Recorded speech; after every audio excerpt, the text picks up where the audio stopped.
નમસ્કાર મિત્રો, સ્વાગત છે તમારું ફરી એક નવા વિડીયોની અંદર. તો મિત્રો, આપણી ઘરે રેડીમેડ લીધેલા સોફા હતા. એ સોફા આપણે રિપેર કરવાનું વિચાર્યું છે. તો આપણે પહેલાં સોફા જે રિપેર કરતો હોય અથવા તો બનાવતો હોય તેનો આપણે કોન્ટેક કર્યો. તો એની આપણે ઘણો બધી ભાવ કીધો છે રિપેરિંગનો, પણ આપણે એટલા રૂપિયામાં નાખવા નહોતા.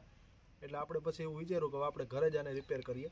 તો ચાલો આપણે એને રિપેર કરીને જોઈએ કઈ રીતે રિપેર કરવાનું, અંદરથી કેવું નીકળીને એ હું તમને છેલ્લે કહીશ કે જે આપણે સોફાનું કોટેશન કઢાવ્યું હતું અહીંયા રિપેરિંગવાળાએ કેટલા કીધા હતા અને આપણે કેટલા રૂપિયામાં થયા અને કેવા થયા. તો મિત્રો, સૌ પ્રથમ તો આપણે જે સોફાની નીચે જે આ સફેદ કલરનું કાપડ છે લગાડેલું, એ બધા સોફામાં હોય જ છે, તેને કાઢી લેવાનું. આ રીતની પિન હોય છે તેને આપણે ડિસમિસ અને પકડની મદદથી કાઢી શકીએ. ત્યારબાદ જે આ એના પાયા છે તેને રિમૂવ કરી નાખીએ. તો આ રીતે જે પાયા છે તે ચારે ચાર પાયાને પણ આપણે ડિસમિસની મદદથી ખોલી અને રિમૂવ કરી લઈએ. તો આપણે આને રિમૂવ કરી લઈએ ખોલીને આ રીતે પાયાને. પછી હવે કપડું હટાડીને જોઈએ. આપણે ખોલી નાખ્યો છે સોફાને. હવે તમે જોઈ શકો છો હવે આની અંદર આપણે શું બદલાવવું પડે એમ છે. પહેલાં તો એક આ પ્લાય છે તે ચેન્જ કરવી પડે એમ છે.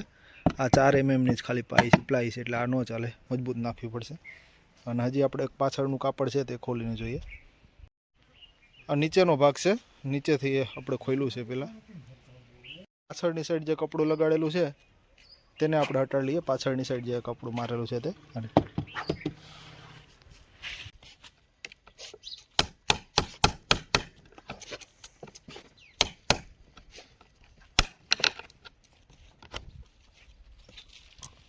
આપણે આ કાપડ ખોલી નાખ્યું છે. પાછળનું જે હોય એ જોઈ લઈએ અંદર કેવું છે હાલત. આ ફોર્મને જોઈ શકો છો તમે.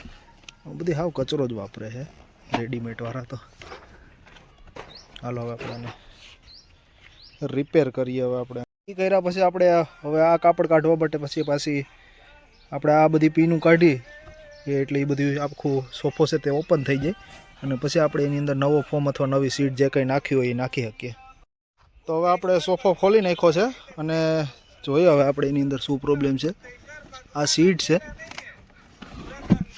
આ રીતે નાખેલી અને ચોંટાડેલી છે પ્લાય સાથે, એટલે આપણે અલગ કરીને જોઈએ. તમે જોઈ શકો છો હવે આપણે આ સોફો છે તેને આખા ખોલી નાખ્યો છે. હવે એની અંદર આપણે એક તો આ ધોકો છે તે બદલાવવો પડે એમ છે. પછી પ્લાયની વાત કરીએ તો પ્લાય છે તે ખાલી 4 mm જ છે, એટલે બહુ નબળી પ્લાય છે. આ પ્લાય પણ ચેન્જ કરવી પડે એમ છે. તો ચાલો હવે આપણે બધું આ કમ્પ્લીટ કરી અને પછી ફરીથી સોફાને ફિટિંગ કરીએ. આપણે જે ઘરે સોફા રિપેર કરવા માટે જે ખોલ્યા હતા તે બંને રિપેર થઈ ગયા છે. તમે જોઈ શકો છો. આપણે વાત કરું તો જે આ સોફો છે મોટો, એની અંદર આપણે જે આ ફોર્મ છે સીટ ફોર્મ એ પણ નવી નાખી છે. અને જે અંદરથી ખાલી 4 mm ની પ્લાય નીકળી હતી એની જગ્યાએ આપણે 9 mm ની પ્લાય નાખી છે, એટલે ખૂબ સરસ થઈ ગયો છે. અને આની હું તમને વાત કરું તો આની અંદર આપણે જે પ્લાય છે તે 9 mm ની નવી નાખેલી છે. અને ફોર્મ છે તે આ બંને સોફામાંથી જે હતું એ વ્યવસ્થિત ગોઠવી બંને સોફાનું ભેરું કરી સારું જે નીકળ્યું હતું તે એને આની અંદર ફિટ કરી દીધું છે.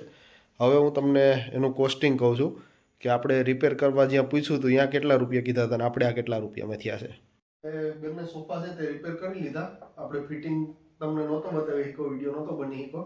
પણ હવે હું તમને કહું કે આપણે દુકાનવાળાએ કેટલા રૂપિયા કીધા હતા. તો દુકાનવાળાની હું તમને વાત કરું તો દુકાનવાળાએ 2 સોફાનું થઈ અને 12,600 રૂપિયા આપણે કીધા હતા. એટલે ટોટલ 2 સોફાના 12,600 રૂપિયા એને દુકાનવાળાએ કીધા હતા રિપેરિંગના. અને આપણે આપણી રીતથી કર્યા છે તો એના થયા છે 1,647 રૂપિયા. એટલે 1,700 રૂપિયાની અંદર છે એ આપણા સોફા છે એ કમ્પ્લીટ થઈ ગયા છે. તમે જોઈ શકો છો. આપણે આવા જ સોફા કરવા હતા. દુકાનવાળાને પણ કીધું હતું ભાઈ અમારે ખાલી બેહવા લાયક કરવા છે, એમાં કંઈ નવું નથી કરવું. એ છતાં પણ એ લોકોએ આપણે 12,600 કીધા હતા. પણ આપણે આપણી રીતથી કર્યા તો એ 1,647 રૂપિયામાં થઈ ગયા છે. હવે હું તમને અહીં સાઈડમાં ફોટો મૂકી દઉં છું કઈ વસ્તુના કેટલા રૂપિયા ભાવ લાગ્યો તે. તો આપણે પણ ક્યારેય આવા સોફા રિપેર કર્યા નથી, પહેલી જ વાર આપણે ખોલ્યા હતા. તો જો તમે પણ જો થોડીક ઘરે આ રીતે મહેનત કરો તો આપણે ઘણા બધી પૈસા છે બચાવી શકીએ.